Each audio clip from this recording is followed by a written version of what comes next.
Olá, meus amigos, minhas amigas, estamos iniciando mais um Momento Jurídico, aquele encontro nosso semanal, onde nós procuramos, no âmbito da sociedade das Alagoas, trazer pessoas que tenham boas informações para nos trazer. Hoje, eu estou trazendo um profissional já consolidado no mercado profissional, um profissional de valor, um profissional que merece todo o respeito e consideração, porque a sua atividade, a atividade que ele exerce, é uma atividade, eu diria, estressante e cheia de cobranças.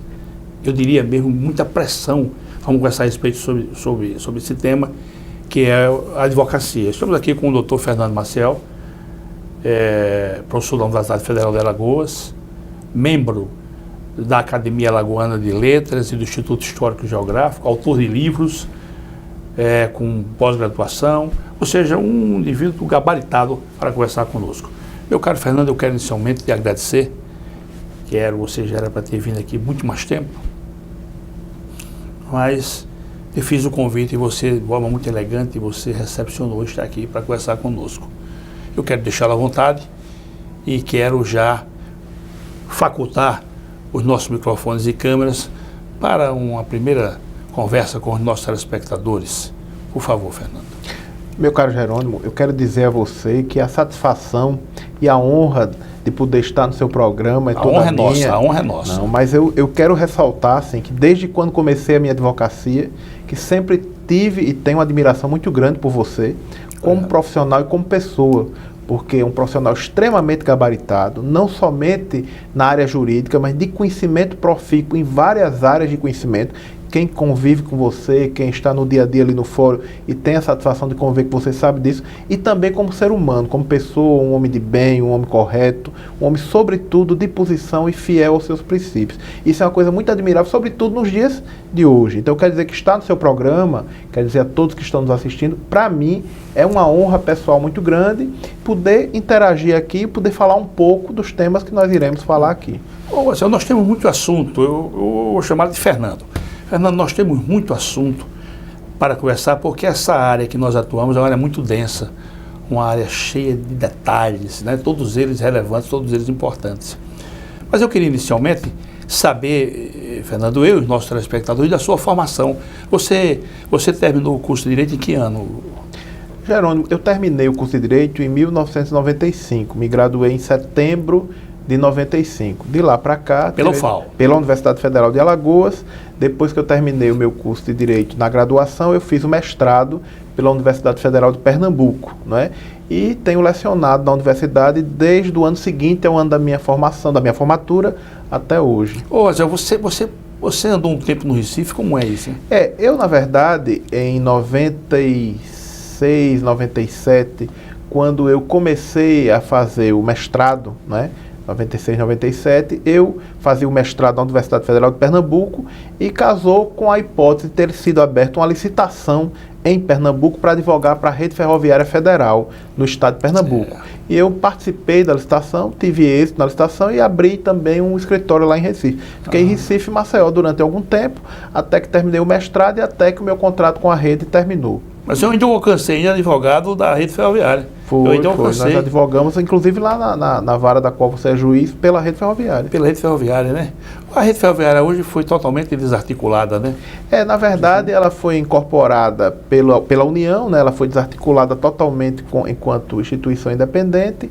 E casou justamente que isso ocorreu quando a gente estava terminando o contrato da gente. O contrato da gente durou 5 anos, depois foi renovado por mais 5 anos, e aí foi quando a rede foi efetivamente desarticulada, né? Você também foi advogado do Banco do Nordeste, eu me lembro. Ainda sou advogado. Você ainda é advogado, né? Nosso escritório ainda advoga para o Banco do Nordeste alguns processos. Também no processo licitatório? Também o processo de escolha por licitação também. Nós advogamos no passado para várias instituições públicas, todos por processo de licitação. Advogamos para o Conselho Regional de Administração, advogamos para a Rede Ferroviária, para o Banco da Amazônia, então tudo isso sempre foi por processo licitatório. Depois, a gente começou a atuar mais na esfera de instituições privadas, sindicatos, associações e empresas, não é?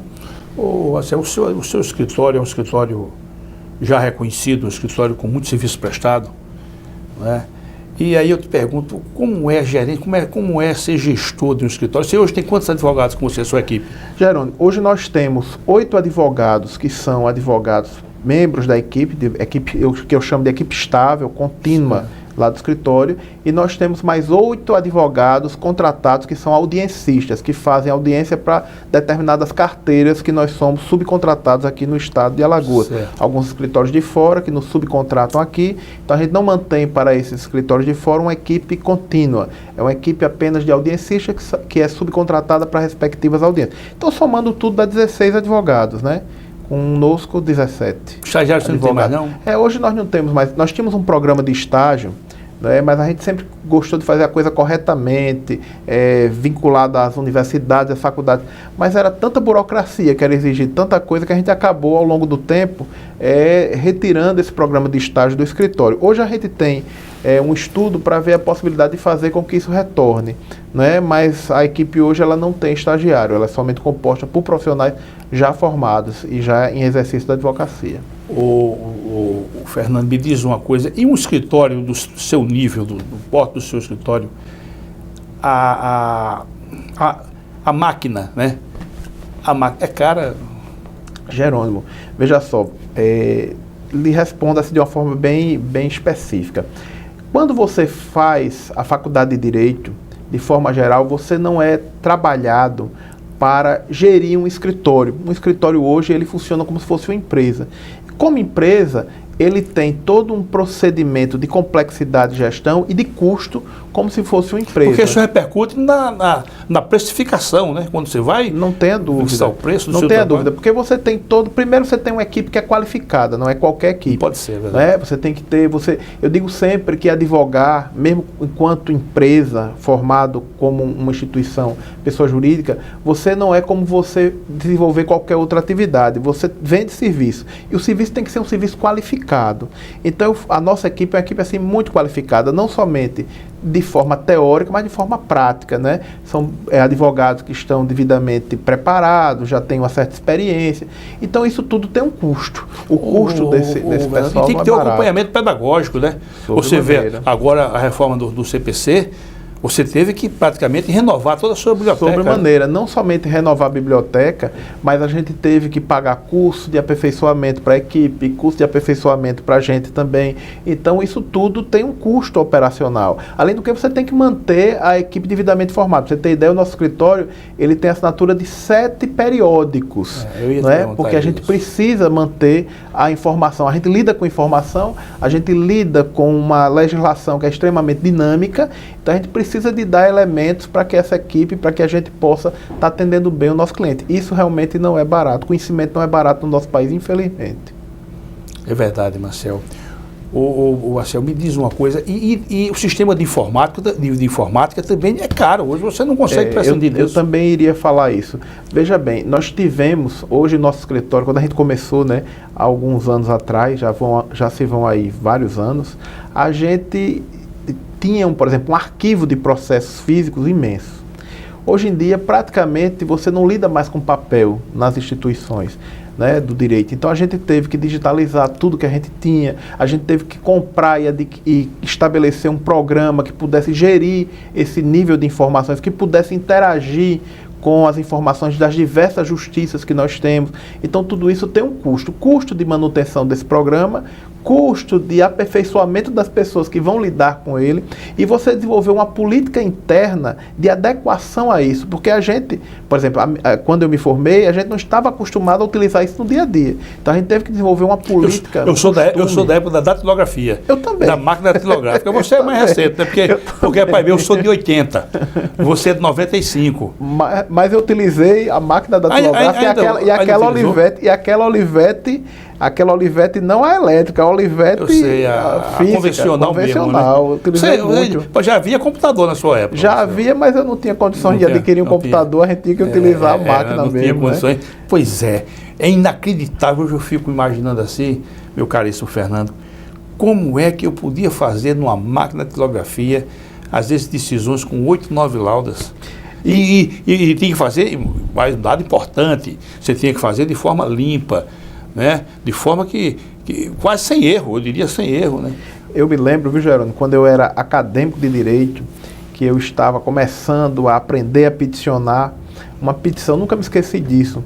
Eu fiz essa petição 8 vezes. Das 8 vezes, eu lhe diria que 6 vezes foi mais por estética do que por direito. Porque você tinha que deixar a coisa bem feita. E nunca me esqueci, não somente fazer um trabalho. Hoje, com o computador, a gente não tem esse problema. Mas não somente fazer um trabalho que esteja materialmente, do ponto de vista de direito, bem feito, mas que esteticamente esteja correto, esteja de acordo com a linguagem. Isso é muito importante. Ô, Marcel, muito a propósito. Quando o computador chegou, uma vez eu comentando, eu disse, rapaz, com o computador dá gosto de você errar. Você até se sente satisfeito quando você erra, porque aquilo era um negócio, você não conseguia nem fazer comparação. Mas quando eu, no meu momento histórico de formatura, você não tinha o que se chama, eu quero até falar com você sobre isso, nós não tínhamos a prova da OAB. Então nós fazíamos um estágio, tudo levava mais ou menos um semestre. Você, depois de formado, fazia um semestre. Eu tinha um preceptor, ele já faleceu, que uma vez ele disse uma coisa, nunca esqueci. Ele disse, olha, a petição é o rosto do advogado. Eu disse, olha, você tem que fazer uma petição limpa, uma petição sem erros, uma petição esteticamente agradável, porque a petição é o rosto do advogado e o conteúdo é a alma do advogado. Eu não esqueci disso. Então eu era muito perfeccionista. E quando eu errava, o meu caro Fernando, quando eu errava uma vez, rebatia uma letra e tal, então eu já sabia que era para eu parar. Aí eu parava, ia fazer uma outra coisa, ia tomar um copo com água, ia fazer uma outra coisa. Depois eu retornava, porque se você insistir, E era chato você chegar no fórum com uma rebatida, né? Tinha aqueles recursozinhos, mas não ficava uma coisa... Não ficava legal. Você botava assim uma espécie de um corretivo. É verdade, eu peguei isso também, não ficava legal. Na verdade, eu digo sempre à minha equipe, digo aos meus alunos também na universidade, que para exercer a profissão na área do direito, sobremaneira para exercer a profissão na área da advocacia, que é o que eu posso falar, não é? A gente tem que, primeiro, ter a vontade de trabalhar, gostar de trabalhar, porque você exercer, você fazer uma petição, você fazer um processo, como você deve fazer um caso, você tem que gostar de trabalhar, porque dá trabalho. Você tem que analisar todas as provas com atenção, a petição tem que fazer menção a elas, você tem que ter uma linguagem escorreita, nem muito extensa, mas também não muito curta, que não permita que aquele que vai ler entenda o que você vai falar, não é? Está com toda a linguagem de acordo com o vernáculo, né? Que é uma coisa que hoje é muito necessária, sempre foi necessária, mas hoje você sente às vezes que as pessoas esquecem um pouco disso, né? E uma petição limpa, que faça gosto àquele que vai pegar a petição para lê-la, né? Mesmo no meio digital, ele vê que ali houve um trabalho feito com carinho, com atenção, com respeito a ele que está lendo a petição, né?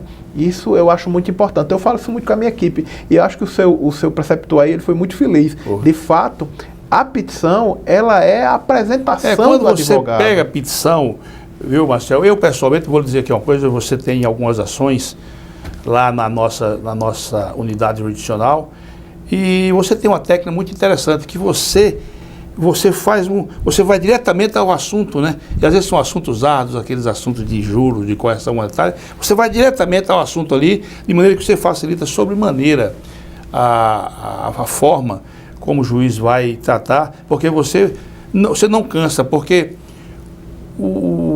só aproveitando essa sua ideia aí, quando você pega uma petição longa, é um engano. O juiz não lê petição, tem que ler. Eu já vi advogado dizer, juiz não lê petição, tem que ler, meu amigo.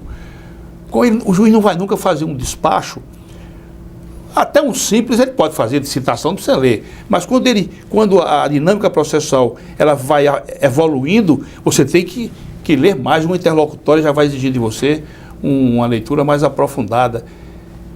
E é isso que acontece, o juiz cansa mentalmente, o juiz não é uma máquina. Às vezes uma petição longa, você vai ler e aquilo cansa o indivíduo mentalmente.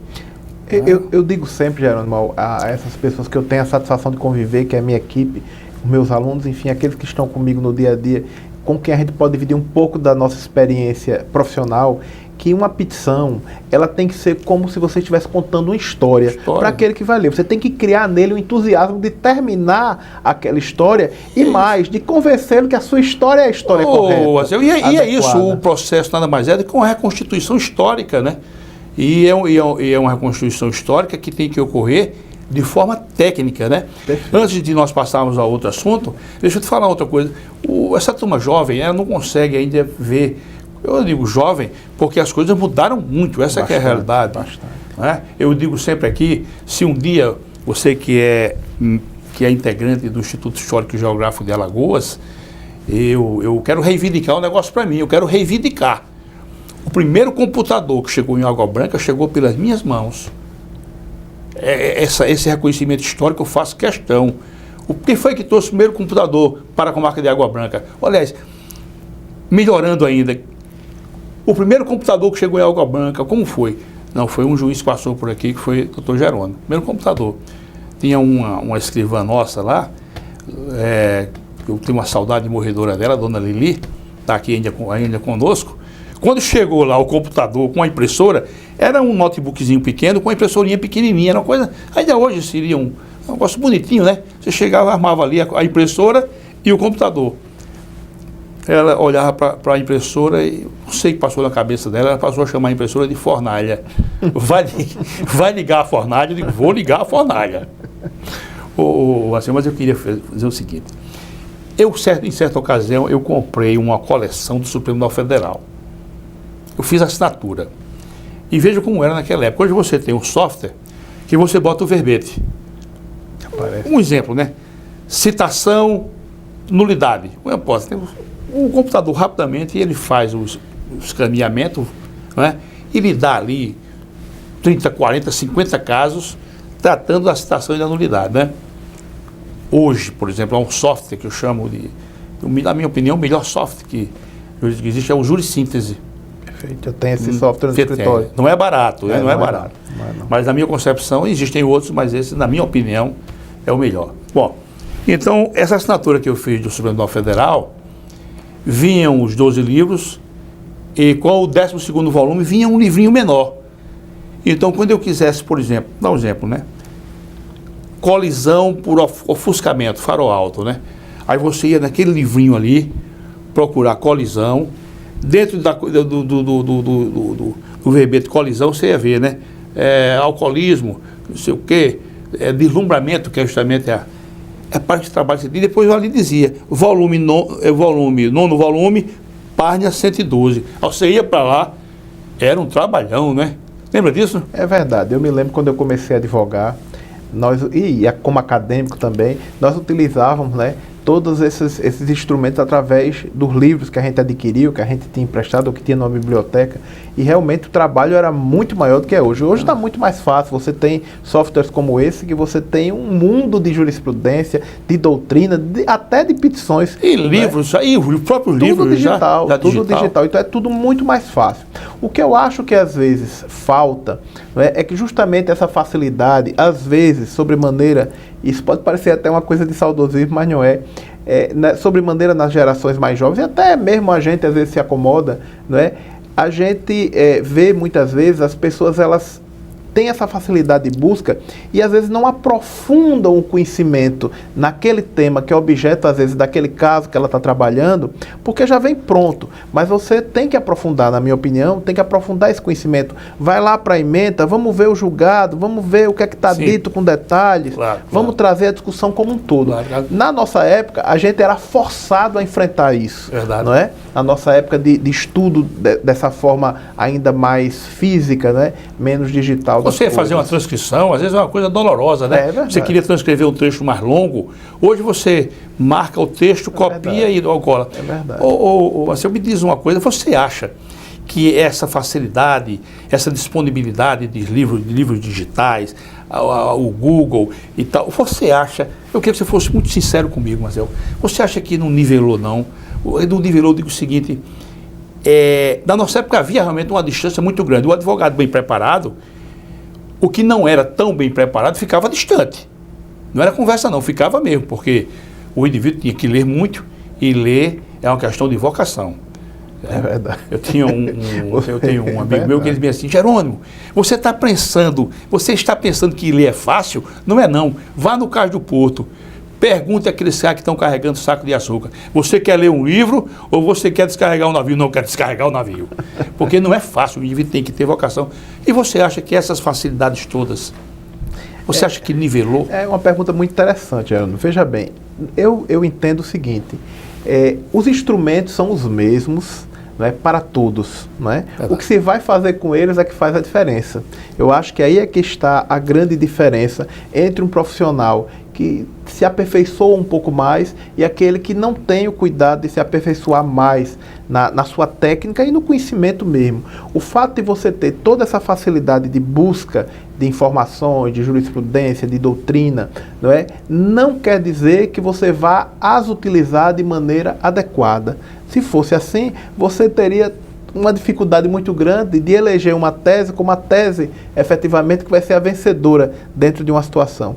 Então, eu acho que a grande questão é você estar preparado teoricamente, você ter um conhecimento teórico para que você, na prática, possa possa fazer as melhores escolhas e aplicar aquele caso concreto. Eu digo sempre aos meus alunos, na Universidade Federal, os alunos de Direito Real, os alunos de Direito das Obrigações, e vai aqui um abraço para todos eles, meus colegas, futuros colegas advogados e colegas do direito, que nós devemos, enquanto profissionais, nos dar sustentação teórica, ler bastante, não somente ler direito, mas ler literatura, buscar os clássicos, porque isso vai nos ajudar a criar um espírito de sensibilidade poder maior de argumentação. E um poder de argumentação. Então, quando a gente tem essa facilidade de buscar esses elementos todos, nós vamos ter que saber o que buscar e aonde aplicar. Eu digo o seguinte, eu acho que o profissional do direito, ele tem primeiro que ter uma base. Ele tem que ter uma base sólida. E quando eu digo essa base, ela vem de um primário bem feito. Eu vou pensar como na minha época. Ele vem de um primário bem feito, vem de um ginásio responsável, vem de um segundo grau, científico também decente. Ali começa a base, que é a base, inclusive, de vocabulário. Você tem que ter um vocabulário onde você possa conversar, onde você possa ter recursos. E hoje você não vai nenhuma crítica, aqui não vai nenhum amargor, mas você vê uma garotada, rapaz, carente de um vocabulário mais denso, sabe? E isso repercute na por exemplo, você tá numa audiência e diz assim, por favor, faça o requerimento. Às vezes você nota que o indivíduo tem dificuldade, ele fica ali achando que o negócio é de brincadeira. Mas é verdade, esses recursos, eles fizeram o que? Eles aproximaram todos os profissionais, não é verdade? É verdade. Eles aproximaram esses recursos, fez com que todos os profissionais possam ter acesso à informação, não é, de forma mais facilitada. Mas é muito importante que ele tenha uma base para poder saber como utilizar essa informação. E você falando, aí realmente você nota no exercício da advocacia, no dia a dia, eu exercito a advocacia todos os dias, sou advogado realmente de fórum, você sabe disso, de balcão, como se diz, de estar toda semana no fórum, né? Às vezes tem semana que não dá e eu fico sentindo a necessidade de ir ver os meus processos. E a gente sente, fazendo audiência, muitas vezes, e até assistindo uma sustentação oral, você tem muita gente preparada, muita gente boa, mas às vezes sente dificuldade das pessoas de se comunicarem verbalmente. Por quê? Porque a comunicação verbal, ela exige que você tenha todo um arcabouço anterior de conhecimento do que você está defendendo e de conhecimento da linguagem, de conhecimento da forma de expressar essa linguagem. Direito à linguagem. Não é? Então, às vezes, isso não é dada tanta importância a isso na formação das academias, das universidades. Isso é muito importante. Por isso que eu digo sempre aos meus alunos, como eu digo aos meus filhos, como eu digo aos meus colegas advogados mais novos que estão comigo no escritório, é importante ler, é importante conversar, é importante viver, conversar com as pessoas, para que você pegue o espírito efetivamente da sociedade, das situações, e afinando a sua sensibilidade, consiga transmitir isso melhor ao julgador, às pessoas que vão lhe ouvir. Marcel, e nesse sentido, e muito a propósito, a gente vai envelhecendo e vai sempre tendo que aprender, e sempre vai aprendendo coisas novas. Eu acho que há 2 anos atrás, no máximo, eu estava uma atriz dessa novela, estava dando uma entrevista, ela disse uma coisa que eu eu fiquei assim, emocionado, essa que é a expressão, pela verdade. Pela verdade. Ela disse, e eu passo para os telespectadores, viu? E para essa turma nova, essa turma jovem, se você atua com vocação, metade dos seus problemas na vida estão resolvidos. É uma coisa muito Se você bonita. exerce uma profissão por vocação, você já tem metade dos problemas resolvidos. E é verdade. É uma coisa muito bonita e muito verdadeira. Porque quando você faz aquilo para o que você efetivamente não tem as habilidades naturais que cada um já tem, já traz consigo, e você não gosta de fazer, você com certeza faz aquilo de forma muito penosa. Isso se reflete no seu trabalho. Quando você tem a vocação, né, que é essa dotação que a natureza, que a sociedade, que a sua história de vida também, isso tudo lhe deu a condição de você exercer aquela atividade com uma certa diferencial. E quando você acresce a isso o seu conhecimento que você vai adquirir, e gosta do que está fazendo, você tem a tendência natural de exercer bem e aquilo não ser para você um fardo, mas uma satisfação todo dia, né? Eu dou graças a Deus todos os dias de exercer uma profissão que, com toda a dificuldade que ela tem, é uma profissão extremamente penosa. Você sabe disso, você já foi advogado. Sim. E acompanha os advogados no dia a dia, porque é um juiz trabalhador, efetivo, que está lá no dia a dia. Apesar de tudo isso, é uma profissão que me deixa satisfeito todo dia. Eu acordo e vou exercer a minha profissão todos os dias, feliz da vida. Muito bom mesmo. E outra coisa, viu, Marcelo, eu noto porque você é um dos advogados, um dos advogados que você frequenta o fórum, você vai ali no fórum, e no segundo segmento eu quero conversar com você sobre as dificuldades da advocacia. Mas antes de encerrarmos esse nosso segmento, Marcelo, você vê a questão da vocação. Deixa eu dar só um exemplo. Eu venho batendo disso aqui, venho batendo e vou continuar batendo. Eu acho que há um número excessivo de faculdades por esse Brasil afora. Com toda a honestidade, o sol nasceu para todos, mas eu acho que há um número excessivo. Eu conheço aqui uma casa, pessoa da minha relação de amizade, que são 5 filhos formados em Direito. 5! Agora, quando precisa de um advogado, tem que chamar um advogado. São formados em Direito e todos eles com inscrição na ordem. Assim, eita, a menina bateu com o carro, chama um advogado logo aí. Quer dizer, aquilo ali está escrito bem grande. Eu não tenho vocação. Na verdade, nós temos hoje um número exagerado de faculdades de Direito, não só no estado de Alagoas, mas no Brasil de forma 19 geral. aqui em Alagoas. É um número que você há de convir que é um número um pouco exagerado. E não que as pessoas não tenham o direito de fazer o direito, né? Eu acho que, como você falou, o sol nasceu para todos. Mas eu acho que a pessoa deve procurar a sua vocação. Eu lhe dou um exemplo. Ontem à tarde mesmo eu recebi um possível cliente no meu escritório que passou num determinado concurso no estado, depois pediu exoneração, porque se equivocou lá, estava passando por um problema de saúde e acabou tendo a vontade viciada e pediu exoneração. E ele querendo retornar. E ele dizendo o seguinte: olha, esse problema de saúde que eu tive foi por causa do período que eu passei no exercício dessa atividade. Eu digo, era isso que você queria para a sua vida? Veja se é isso que você quer mesmo, se você nasceu com essa vocação. Porque se você não nasceu, você vai gastar tempo e dinheiro com uma coisa que não lhe faz bem. E às vezes as pessoas buscam direito, não porque enxergam que aquela atividade que vai fazer delas felizes, mas porque acham que é mais fácil passar no concurso, porque dentro das carreiras que existem no serviço público, quem está dentro do direito, em princípio, tem os melhores vencimentos. Isso tudo é muito importante, mas mais importante do que isso é você fazer aquilo que você gosta, porque aquilo vai lhe acompanhar para o resto da vida. Exatamente. Então eu acho que realmente você tem razão. Esse excesso de faculdades e a quantidade de gente que hoje está saindo dessas faculdades, pessoas competentes, tudo, mas que não querem exercer, que não vão exercer. Eu brinco muito quando eu começo a dar minha aula em Direito das Obrigações, que é no 4º período da universidade. E eu fazia isso também quando eu dava a introdução ao direito. Eu dizia o seguinte: olha, nessa turma aqui tem 50, desses 50, 5 vão exercer atividade de direito. Eu quero voltar a esse assunto com você. Vamos só fazer um breve intervalo, porque já recebi o sinal que tem que fazer um breve intervalo, e eu quero voltar, não perca seu raciocínio não, dessa conversa que você tem com seus alunos.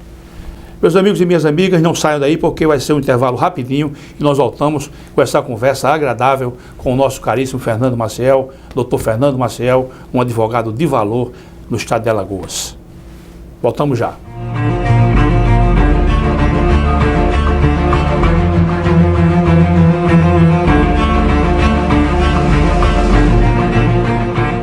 Olá pessoal, preparamos para você um super aulão online para o concurso da UFAL, com resolução de questões e muitas dicas que vão fazer a diferença na sua aprovação. Disponibilizaremos essas videoaulas 2 dias antes da prova, nos dias 19 e 20 de agosto, com material em PDF, para que você possa fazer a revisão de forma mais tranquila e chegar afiado na hora da prova. Preparamos também o super aulão presencial, que acontecerá neste sábado, dia 20 de agosto, véspera da prova, a partir das 8 horas da manhã. Venha para cá, estamos juntos, a hora é agora. Faça já a sua inscrição. Mais informações, www.alagoascursos.com.br ou pelos telefones 3326-1227 e 3336-5864. Alagoas Cursos, preparando para vencer.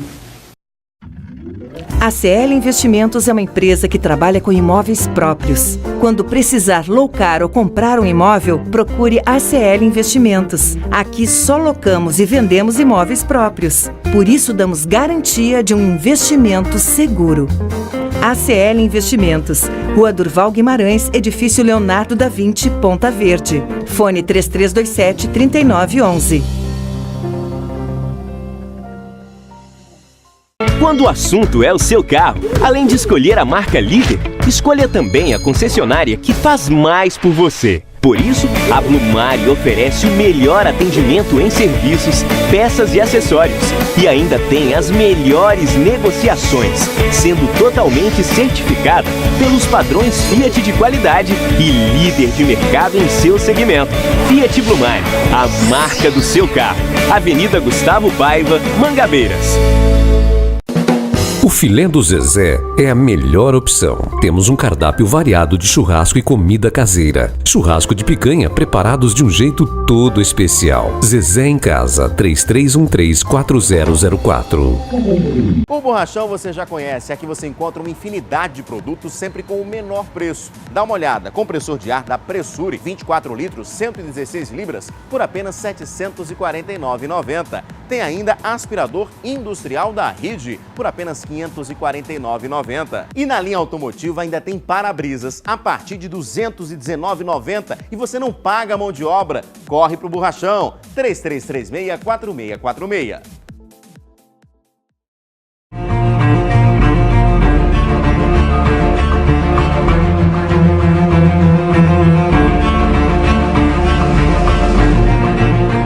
Olá, meus amigos, minhas amigas, estamos retornando com essa conversa aqui, com esses esclarecimentos aqui do nosso caríssimo Fernando Maciel. Mas no finalzinho do primeiro tempo, do primeiro segmento nosso, ele estava relatando uma conversa que ele tem com os alunos. Eu acho que a primeira aula que você conversa. Como é isso aí? Costumeiramente eu faço isso como uma forma de provocação. Eu chego para os meus alunos e digo, olha, nessa turma aqui nós temos 50 pessoas, mas daqui somente 5 ou 10 vão exercer atividade jurídica. A maioria não vai exercer, perderam tempo, passaram aqui 5 anos estudando e não vão exercer. Eu faço isso como forma de provocá-los. Eu digo, agora você é que vai escolher se fica nos 10 ou nos outros 40. Por quê? Para que as pessoas possam realmente primeiro enxergar e avaliar se é aquilo que elas querem e depois, se é aquilo que elas querem, se dedicar. Porque o sucesso, seja ele em qualquer área que a gente atue, ele é resultado sobremaneira do esforço. Você efetivamente tem que ter a vocação, mas você tem que, sobretudo, se esforçar para atingir aquilo, para atingir aquele seu objetivo de vida. E isso é necessário ser dito. Eu sempre estou dizendo isso aos meus colegas. Eu chamo de tenacidade. Hoje, nessa quadra, né, histórica nossa, há uma competitividade muito grande. Eu costumo sempre, Fernando, você é membro do Instituto Histórico e Geográfico de Alagoas, e eu pego isso como exemplo. Houve uma época, eu era ginasiano, e eu tinha uma vocação muito grande para a história. Eu ia para o Instituto Histórico e Geográfico e chegava lá e dizia, me dê um jornal aí de 1957, uma hipótese, né?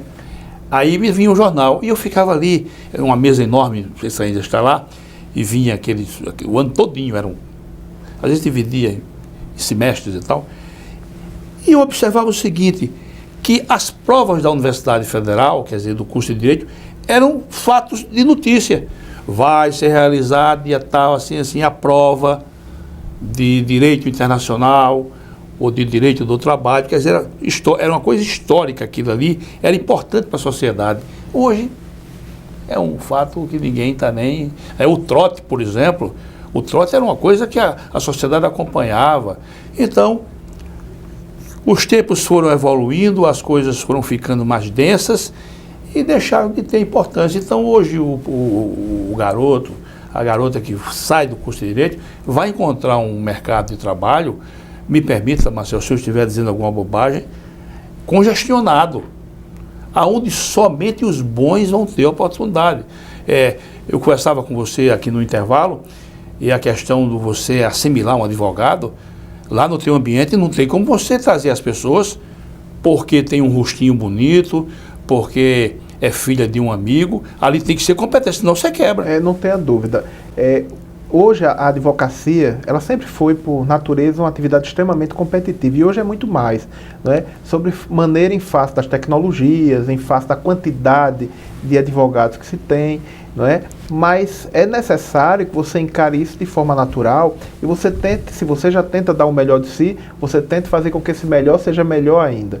Então, a nossa equipe, não é? Eu já tenho uma equipe, minha equipe já está comigo há um certo tempo, ela toda foi composta e ela, quando efetivamente alguém sai, a gente recompõe, não por indicação, não porque a pessoa é parente de alguém, ou é amigo de alguém, ou porque foi... Não, a gente recompõe através de seleção. É como você falou, o escritório é uma empresa. Através de seleção. É uma empresa que precisa ter os melhores profissionais. Então a gente até aceita uma indicação, mas a gente vai submeter aquela indicação à seleção. E essa seleção, ela passa por alguns momentos, né? Primeiro a gente faz uma entrevista pessoal, essa pessoa também passa por entrevista pessoal através de uma equipe subcontratada de psicólogos, tal, faz uma entrevista pessoal conosco, faz uma prova escrita, prática, não é? De 2 áreas de conhecimento jurídico, faz uma prova escrita objetiva sobre algumas perguntas, com algumas perguntas da área, também de área de exclusividade, civil, trabalhista, administrativo, que seja, e no final, não é? Quando a gente faz aquela seleção, ela ainda passa por um período de experimentação, onde a gente vai ver se ela sabe fazer uma audiência, se efetivamente ela sabe fazer uma sustentação oral, para que a gente tenha um melhor profissional. Todos os nossos advogados da nossa equipe, né, os nossos colegas fazem sustentação oral, fazem audiência, seja ela qual for. E você atua em todo o estado, né? Nós atuamos em todo o estado e em alguns outros estados também. Mas eu estou dizendo, você às vezes tem uma audiência em Mata Grande, por exemplo, você tem que pegar um profissional, ele tem que fazer o deslocamento, tudo isso tem que ser contado. Tudo isso a gente tem que fazer. Então, já aproveitando, Marcelo, eu queria que você, é uma pergunta que eu já fiz aqui a algumas pessoas, e como nós temos um público de estudantes de direito muito grande, Marcelo, para o indivíduo ser deixa eu colocar bem a pergunta para você, para o indivíduo ser um profissional com reais perspectivas de ser um bom profissional, qual virtude ou quais virtudes ele deve ter?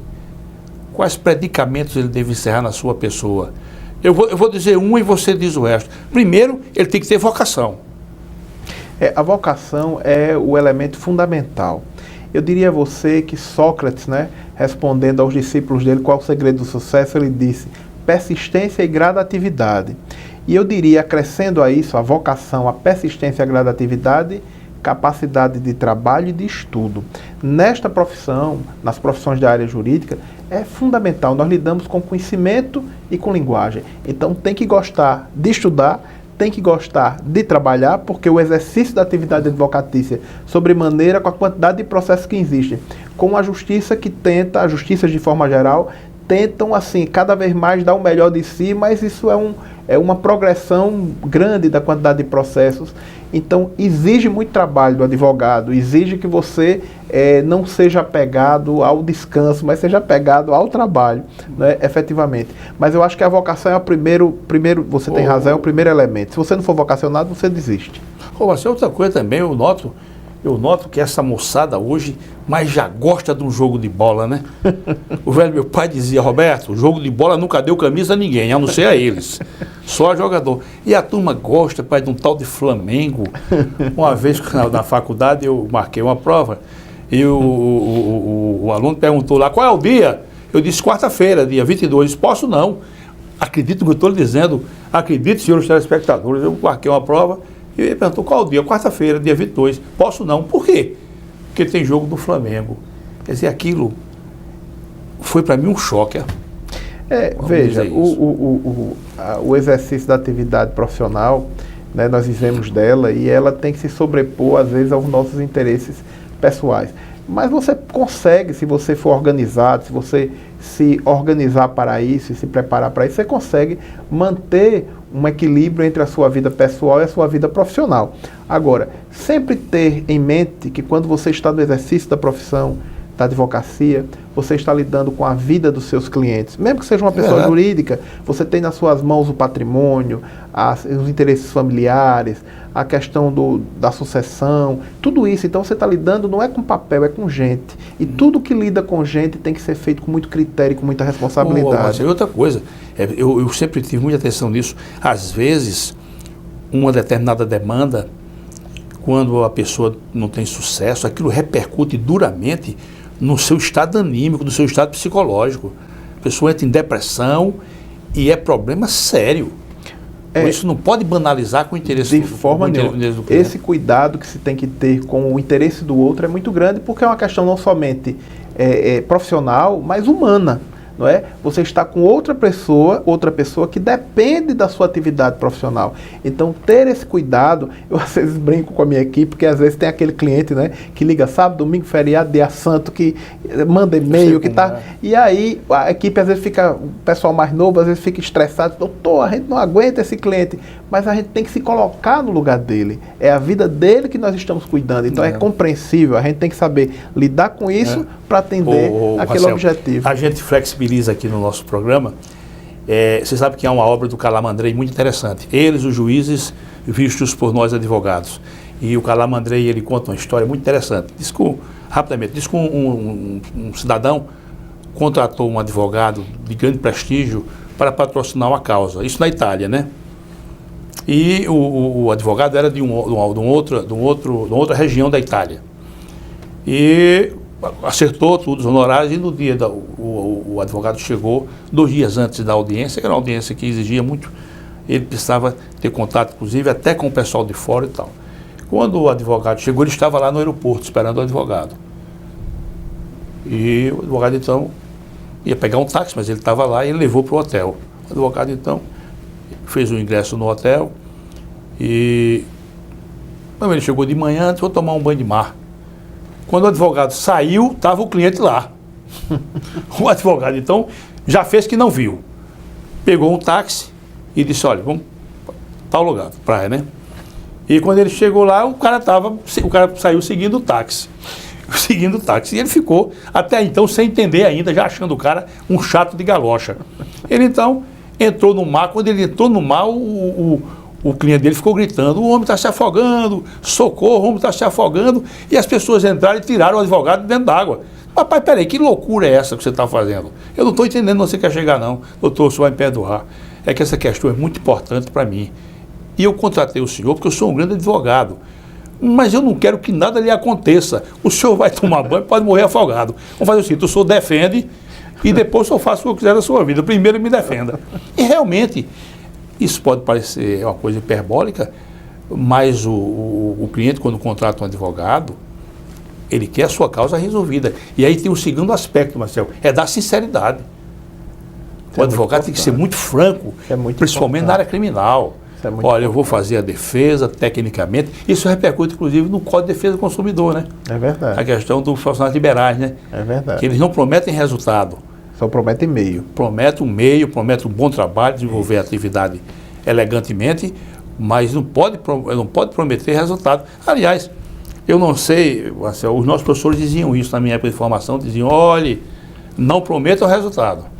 Eu acho isso muito importante, você dizer, Jerônimo, porque assim, isso é uma coisa que a gente às vezes vê, sobretudo os menos experientes, prometendo resultado. E nossa atividade é uma atividade de meio. A gente tem que utilizar do nosso conhecimento, da nossa capacidade de trabalho, da nossa persistência, para tentar atingir o que o nosso cliente quer. Quando aquilo que ele quer atingir for eticamente, juridicamente e licitamente possível. Isso tem que ser dito a ele, não é? Desde o início, que a gente vai se empenhar para tentar atingir, mas que atingir aquele objetivo não depende somente da gente, depende às vezes de elementos externos. E eu me lembro que eu passeando pela Europa uma vez, achei uma bolazinha de cristal, porque tem aquele cliente que chega no seu consultório, no seu escritório, que ele já chega com o valor dos seus honorários, com o tipo da causa que você vai pegar e como você vai resolver. É um advogado que tem, chama Dr. Google. Ele disse que ele é infernal, esse Dr. Google. Atua na área médica também. Eu tenho um colega que é médico, disse que às vezes o cara já chega dizendo o remédio que vai tomar.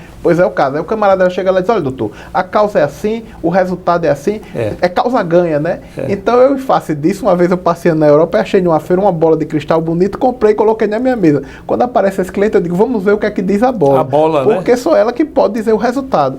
Na verdade, a gente pode estabelecer parâmetros de acordo com a jurisprudência, de acordo com a nossa experiência, mas nunca prometer um resultado que não depende de nós.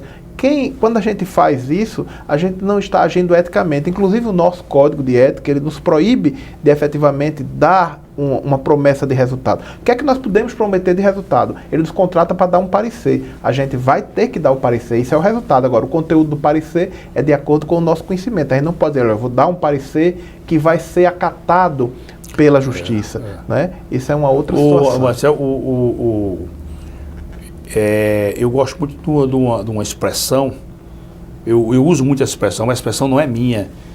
Dizer assim, olha, eu vou desenvolver um trabalho eficiente. O advogado dizendo para o cliente, eu vou desenvolver um trabalho que não faz vergonha. Agora, quero lhe lembrar o seguinte, que a caneta final não é minha. Essa é uma coisa muito certa. Na verdade, nós advogados, nós devemos pedir, nós fazemos um pedido à justiça, representada pelo poder do juiz e dos juízes de forma geral, é que vão conceder ou não aquele pedido. O que é que nós temos que fazer? Fazer um caminho, estabelecer um caminho dentro do processo para tentar fazer com que o juiz enxergue aquele caminho e siga aquele caminho para atingir aquele destino, aquele objetivo que é o que nós desejamos. Às vezes ele vai conseguir chegar lá porque ele vai entender como a gente, às vezes ele não vai conseguir chegar lá porque não vai entender como a gente entende. Isso deve ser esclarecido previamente ao cliente. O cliente, né? Isso tem que estar claro. E tem que se fazer isso de forma muito veemente, muito sincera, não é verdade, para não ter uma decepção, para não ter o que se chama de uma desinteligência com o cliente. Você sabe, quando nós ingressamos na magistratura, nós fazemos um curso. Esse curso hoje ele é muito aprimorado, é um curso muito elegante. Na minha época era um curso mais, de acordo com a época, né, era um curso com menos polimento, vamos chamar assim, né? Mas havia um desembargador, ele já faleceu, que ele dizia umas verdades. Ele nos dava aula, mas a aula dele devia ser experiência de vida. Então ele nos alertava, olhe, jamais você antecipe o resultado de uma decisão. Porque às vezes ele falava, isso acontece também na advocacia, você era procurado pela parte, eu era procurado pelo advogado. O advogado fazia uma narrativa, mas era uma narrativa que não era submetida a contraste unilateral. E você encampava aquilo como se fosse uma verdade. Quando vinha a contestação, era outra coisa.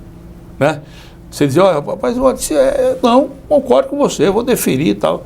Quando viu a contestação, totalmente diferente. Aí você dá uma decisão também diversa do que você havia dito antes, e aí gerava, às vezes, um certo aborrecimento. Isso acontece, às vezes, Jerônimo, também com a advocacia. Às vezes o cliente chega lá e passa todo um relatório da situação, todo um relato, e você fica convicto, não, pelo que ele está falando, pelo que ele trouxe aqui de documento, é uma situação razoável, vamos ter um êxito provavelmente razoável. Aí quando você vai enfrentar a coisa judicialmente, começa a aparecer informações e documentos que você não sabia, que o cliente não lhe passou, e você de vez em quando é surpreendido com isso.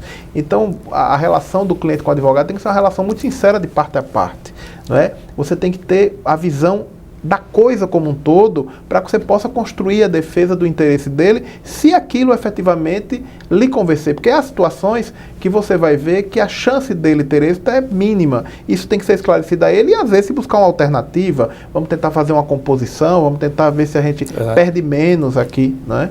É verdade, isso aí não é nada absurdo.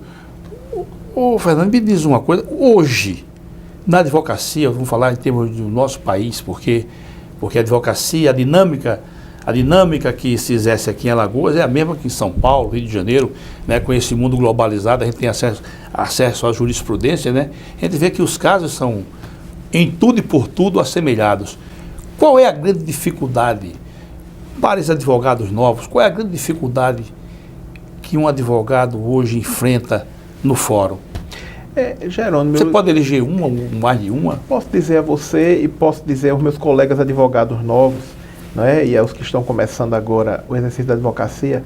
A advocacia é um ato de persistência, sobretudo, porque de forma geral a gente tem muito processo. A gente vai para a justiça de forma geral e você tem uma quantidade de processos que são uma quantidade que é absolutamente impossível de ser analisada em tempo hábil. Então nós temos como primeira dificuldade isso que eu vejo, muito processo para pouco magistrado julgar. E muitas vezes, em face disso, você tem uma justiça também às vezes muito burocrática. Mas eu tenho que entender isso e tem que passar para o seu cliente também. Isso tem que ficar claro. Nós vamos encontrar também um juiz assoberbado. Isso tem que ficar claro para o cliente.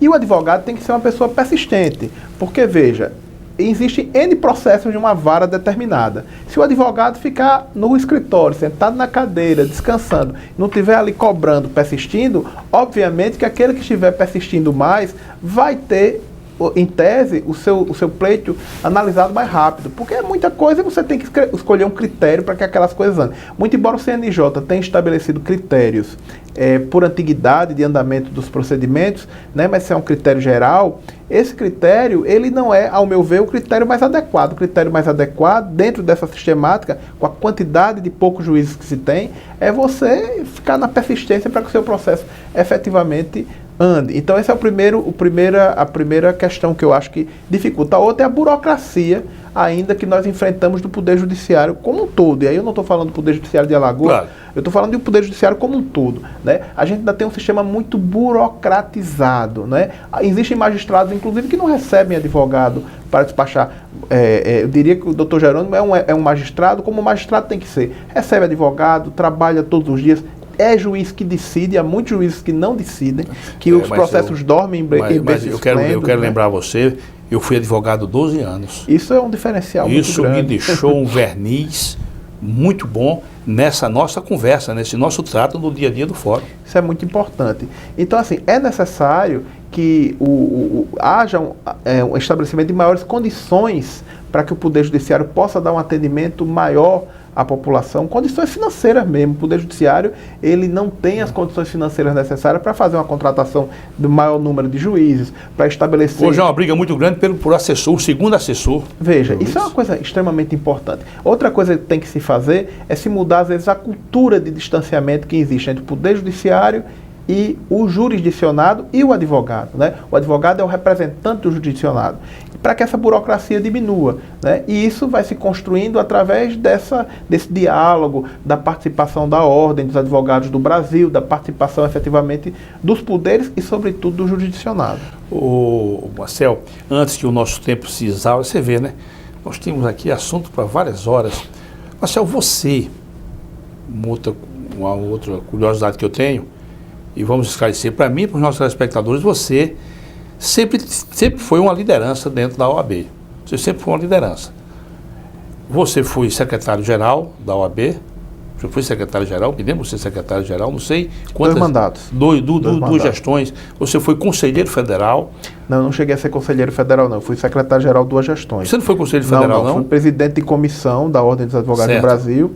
Fui secretário-geral durante 2 gestões.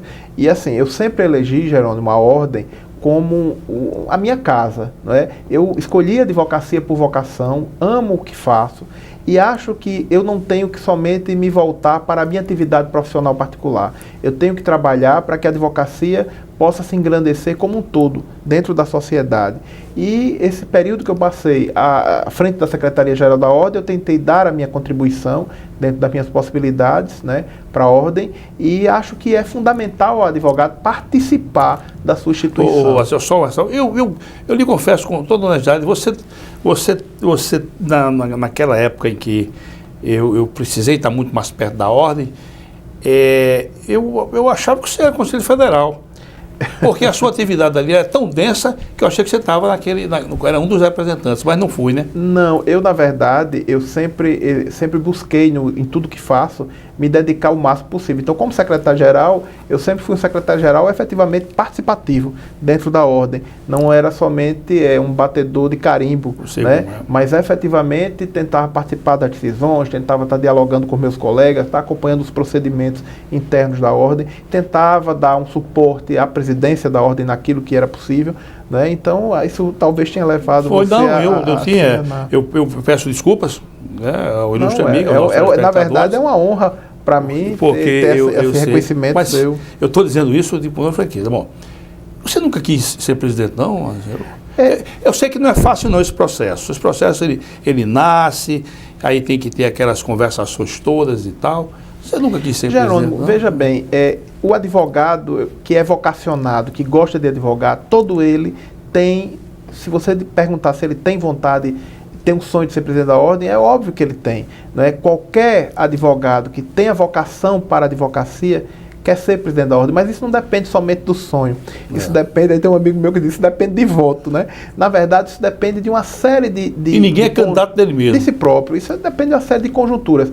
Eu amo a advocacia, eu amo a Ordem dos Advogados do Brasil e pude contribuir como secretário-geral e continuo contribuindo como advogado, né? Sou presidente do Instituto de Advocacia Cidadã e a gente, assim, está sempre às ordens para ajudar os nossos colegas nas suas atividades, na nossa atividade. Essa questão de ser presidente ou não da Ordem, isso é uma questão que é a história que conduz, a conjuntura que conduz. Um processo natural, né? É um processo natural, não é a gente que escolhe. E como é que você está hoje frente à Ordem, com essa nova direção? Eu acho que a doutora Fernanda tem exercido um bom trabalho, eu acho que ela tem feito um trabalho muito técnico, muito direcionado, não é? E acho que há muita coisa ainda por ser feita também, acho que tem muita coisa que ainda pode ser realizada pela Ordem, e acho que tem muitos colegas valorosos hoje dentro da atividade da Ordem, como também fora dela. Você fala novas lideranças? Novas lideranças, eu acho que a gente tem que enxergar isso, incentivar essas novas lideranças e trabalhar para que a gente possa construir em conjunto, unidos, uma advocacia cada vez mais ativa e proativa para que a gente possa ter a justiça que a gente quer. A gente está se aproximando já do final da nossa conversa, mas você sabe que com a edição do novo CPC, há uma voz generalizada, eu confesso a você com toda a honestidade que eu não vejo isso, mas há uma voz generalizada de que esse código, o novo CPC, é o código do advogado. Houve uma participação muito grande na confecção do código, diz que até que a MB ficou um pouco recuada e tal, e os advogados então eles tiveram uma participação muito grande naquelas comissões e tal. Você acha que a figura do juiz restou enfraquecida? Eu acho que não, Jerônimo. Você já ouviu essa história? Já ouvi essa história. Eu não concordo, não. Eu acho que, na verdade, o Código de Processo Novo, ele tenta trazer alguns procedimentos que, em tese, seriam mais pragmáticos, mais práticos do ponto de vista de andamento do processo. Alguns até acho que houve algum equívoco, né?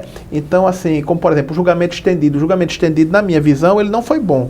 Né? Muito embora a Ordem, a advocacia tenha encampado essa luta, eu particularmente gostava mais dos embargos de declaração. Eu acho que, efetivamente, dos embargos infringentes, eu acho que, efetivamente, ele tinha uma disponibilidade maior para chegar àquele resultado. Esse julgamento estendido, eu acho que, às vezes, ele tumultua um pouco o procedimento, sobretudo em tribunais menores, onde você não tem uma disponibilidade de desembargadores tão grande.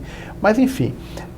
não acho não, acho que ele mantém ainda a figura do juiz como a figura que conduz o processo, né? O condutor do processo é o juiz, o processo ele é feito e ele é direcionado para o juiz, isso é um princípio de processo, você é um grande conhecedor de processo de forma geral, não somente processo civil, mas o processo ele é conduzido para convencer o juiz. Tanto que o juiz preside a relação processual. Então esse papel ele nunca perderá, isso é da natureza da relação processual.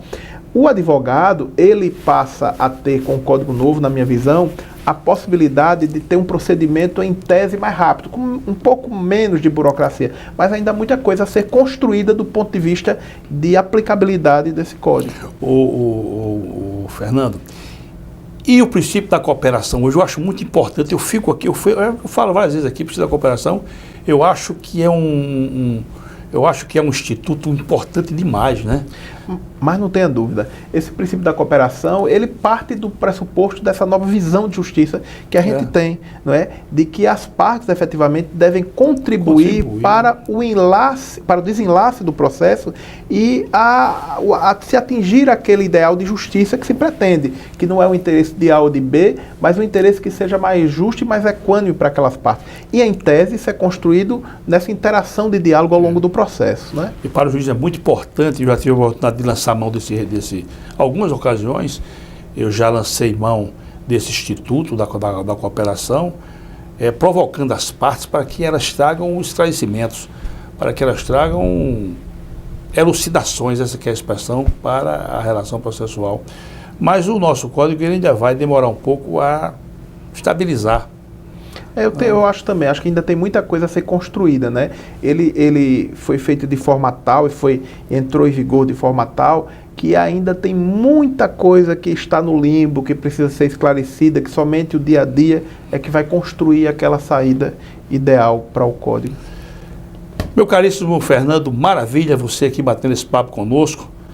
Esse é um programa de entrevista marcante essa com você. Você vai vir aqui mais vezes. Eu quero depois tratar com você, que eu sei que você é expert na parte do CDC, do Código de Defesa do Consumidor. Você tem uma proficiência muito grande nessa área. Aliás, você é um dos precursores em termos de estudo aqui no Estado, do CDC, e eu quero ainda trazer você numa outra ocasião para a gente conversar. Então, mais uma vez, muito obrigado. Foi muito bom tê-lo aqui. Você vai vir aqui mais vezes. E, meu amigo, sucesso para você. Seja muito feliz. Eu vou usar uma expressão aqui, vai ficar só entre nós. Eu sei que você engole uns sapos danados, mas continue sendo a pessoa que você é. Caminhe por aqueles corredores com decência e elegância. Muito obrigado. Eu queria dizer a você e aos seus telespectadores que, para mim, do fundo do meu coração, é uma honra muito grande poder participar do seu programa, porque você sabe a estima que eu tenho por você como profissional e como pessoa, e dizer que participar desse programa era algo que eu já vinha estimando há muito tempo. Estava só aguardando a minha vez de chegar aqui para poder participar dessa conversa. E a sua vez chegou, e você virá aqui mais vezes. Muito obrigado. Fernando, muito obrigado, digo eu. Muito obrigado, dizemos nós, inclusive os nossos telespectadores.